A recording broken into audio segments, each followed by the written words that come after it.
originally from Letcher, Louisiana, and I presently reside in New Orleans. Okay. And how long have you been writing poetry? I've been writing poetry since 1990 is when I wrote my first poem, September 27, 1990. Okay, and what was the name of that first poem? The title of it was He'll Do It Again. He'll Do It Again. I like that. Yes. Everybody likes that. He'll do it again. Over and over and over. again. Do you know, can you recite a little bit of it? Do you remember? Not the first one, because that was like a long time ago. I have several others that I kind of recite, that I travel and share.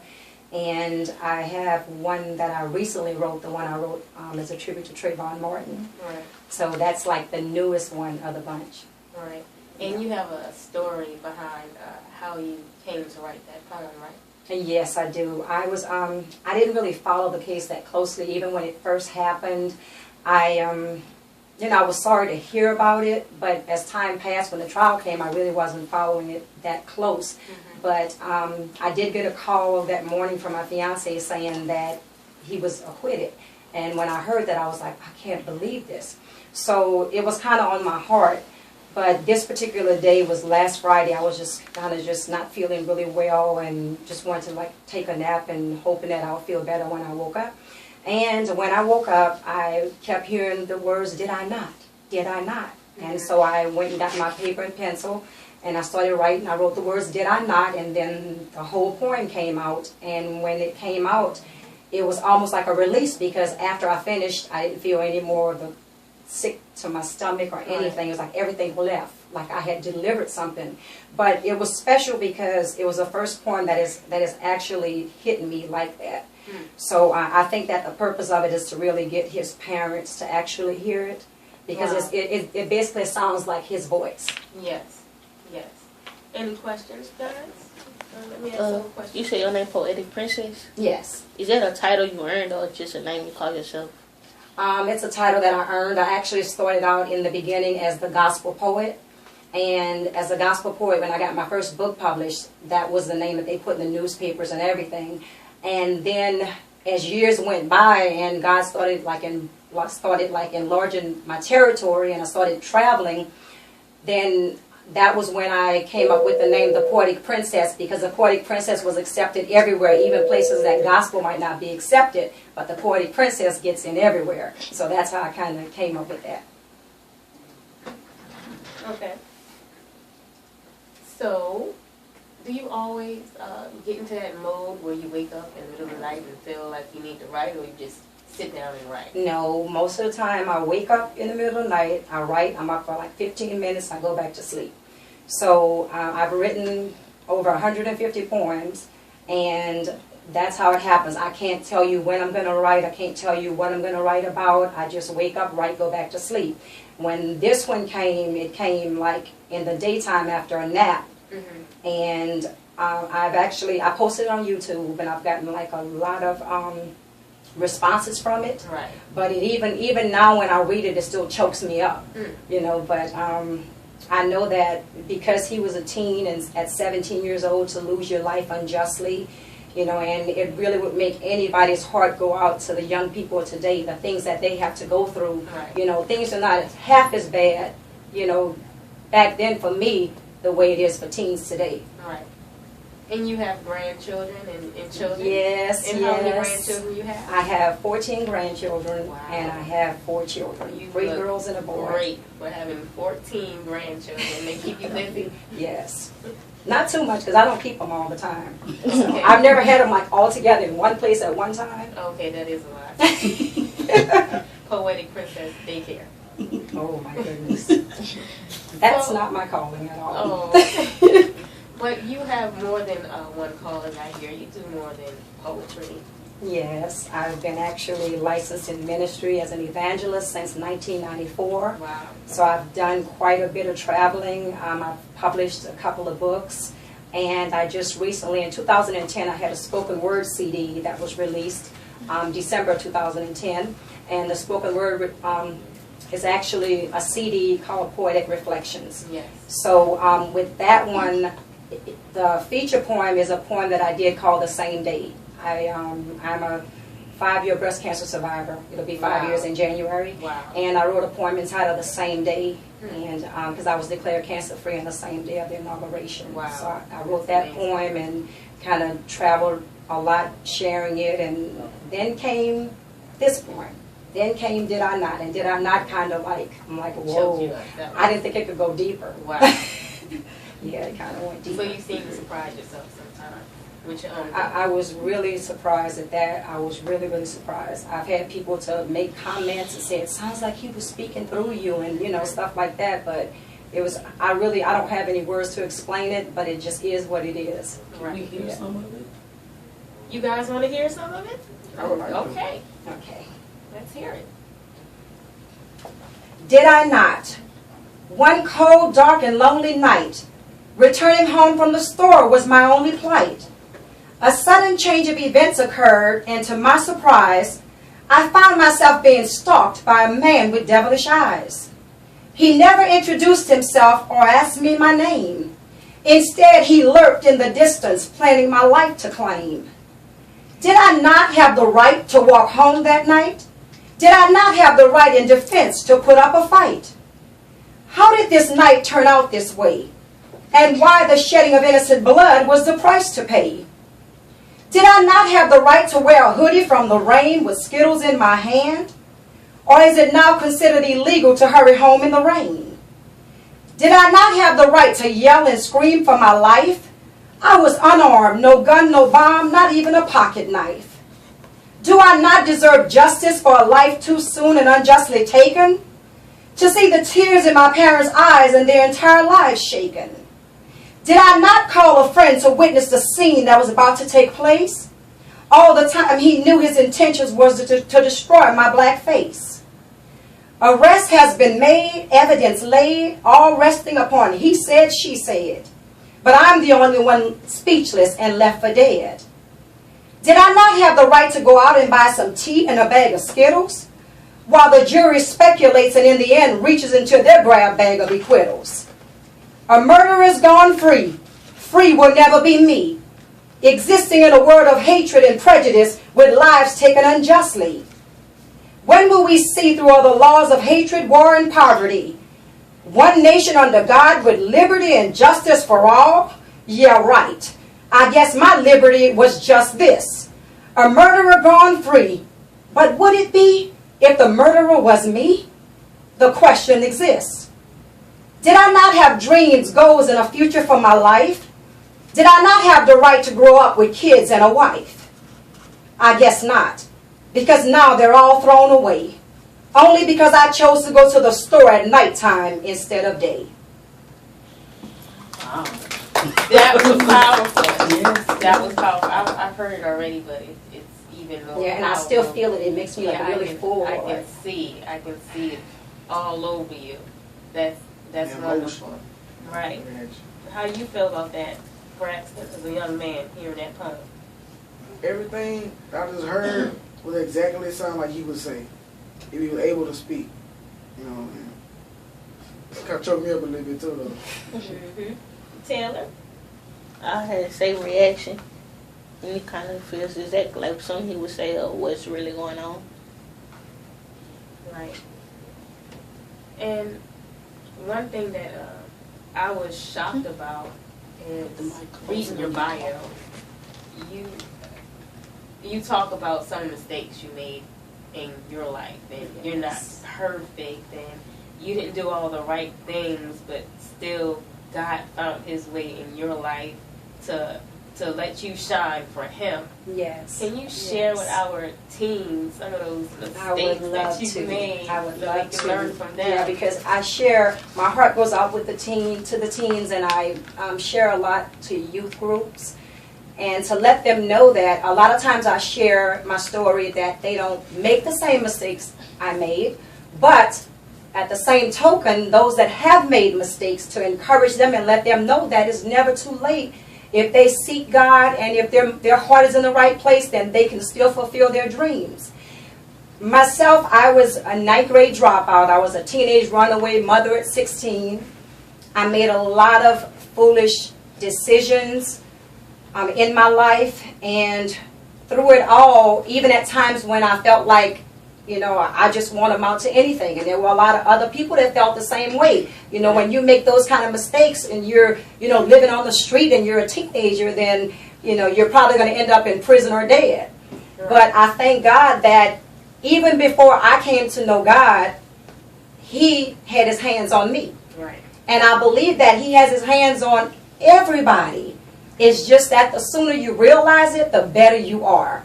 So that's why I always encourage teens to, stay focused and to pursue your dreams no matter what you go through in life, no matter what happens, and just know that even in times when you may feel like you've made a mistake or you've made the worst mistakes that you could ever make, just know that if you stay focused, then God will continue to lead you. He will continue to guide you.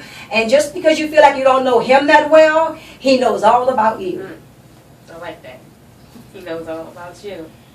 Any responses? Y'all kind of quiet. She too strong for you? Too powerful, too much? No. But I also hear that you've done some acting and some TV and some radio. Yeah. Well, God opened a lot of doors. This coming December, I'll be graduating from Delgado Community College in Performance and Media Arts. My plan is to become a TV talk show host. That's my dream. But God opened a lot of doors along the way. I've actually been featured in a few movies out in New Orleans. I've done some stand-in work in different movies out there. And God has just been opening a lot of doors that I, Ephesians 3:20, He's able to do exceedingly abundantly above all that you can ask or think, according to the power that worketh in you. Yes. And I believe that power that they're talking about that's working in you is your faith. Because if you have faith to trust God, He will open doors. He will cause you to do things you never imagined. You'll look back on your life and say, wow, if it was not for God, I don't know where I would be. But then you would recognize that He is everything and He is all things. So as long as you have Him, you can always win. Amen to that. And I hear that someone special proposed. Yeah. Amen. I hear the wedding bells are ringing. What? Soon and very soon. Soon and very soon. Tell us about that. I knew he was. Wait, give me this. This is Sarah Holiday Teen Insight audience. Today is a great day, and we are happy because God made the day. Amen. And our poetic princess here, I met in Ponchatoula. And I knew immediately, they had a table set up, and I went over there to look at some of her merchandise.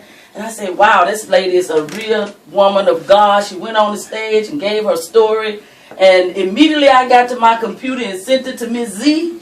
Invite the woman of God on the show to tell her story. And I'm so glad that you came out, and the teens and the listening audience, and everything you said is right on point. You got to stay focused and put God first in all things. And that is what we are empowering our teens to do, is listen to stories and make sure that they can make good, effective decisions and put God first in their lives as they grow up to be our next great leaders. Amen. Right. You said you had a background in media? I'm sorry? You said you had a background in media? Oh, my major in school is performance arts and media. Oh, so do you have any advice or your opinion on 10 Inside Radio? Well, the first thing that I would say is, even with you, because you have a voice, and nobody will know that you have a voice unless it is heard. And I believe that as time goes on, that there's going to be a boldness that you're going to actually speak, and you're going to speak your heart, and thousands of people are going to listen to every word that you say. But you have to start with believing in yourself and knowing that your voice can make all the difference. Right. You're kind of quiet, right? What's going on? I think he's still stuck on the He's point. still- I think so. He's still stuck, but we're going to I guess I could talk a little bit about my fiance since... Right. When's the wedding? Yeah, that's what Well, we're still talking about it. He's a man of surprises, so Okay. he likes to surprise me, like he surprised me with the engagement. Okay. I thank God for him. He came along like right after my mom passed. Right. and God used him mightily in my life to keep me encouraged, to keep me going, to keep me focused. And I can say that for the first time in my life, even, you know, after being divorced several times, that for the first time in my life, I can say that I'm marrying my friend. Because, I mean, he has been a true friend to me, and he's there to support me. He doesn't stand back and say, that's what God gave you, that's on you. He doesn't do that. You know, God will literally give him ideas and, you know, show him things. And he'll say it when I already know it, but I'll wait. Because that's the confirmation for me. Right. You know, so I thank God for him and, you know, his encouragement and him being my security and all the qualifications of being the head. Sounds good. Awesome. Sounds Congratulations. like a winner. Sounds like a winner. You want to reply to that? Well, first thing is, thank you for this opportunity to be here. It's such a blessing. And I can say that the first time that I laid eyes on her, as a security guard, I always tease about being top flight security, right? As a security guard, I knew right then and there that this was the woman for me to be in my life for the rest of my life. And anybody that loves the Wizard of Oz is a fan of mine. She also loves it too. So yeah, so we plan on having a date real soon.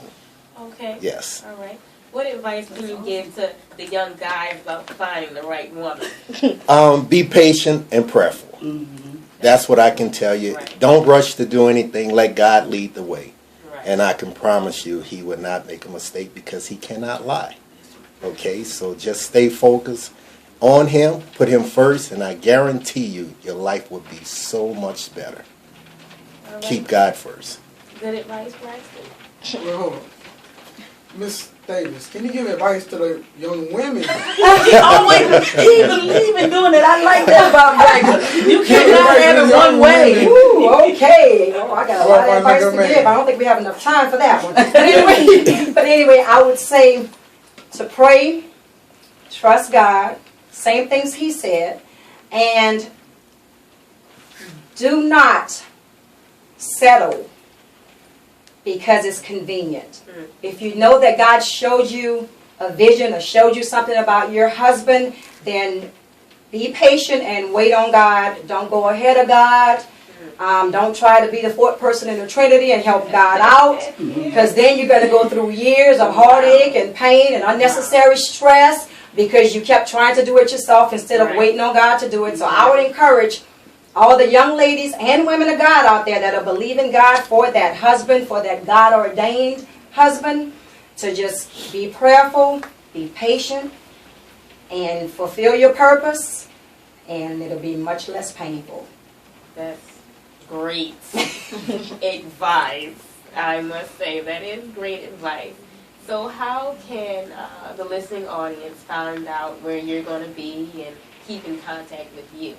Okay, I have a Facebook page. I'm Rosalind, the Poetic Princess Davis. I'm also, I have a YouTube channel, Poetic Princess 9. That's Poetic Princess number 9. I also have a website. On the website is actually a link, but that link is on my Facebook page. I don't remember right offhand, but the link is actually on my Facebook page. So you can reach me that way.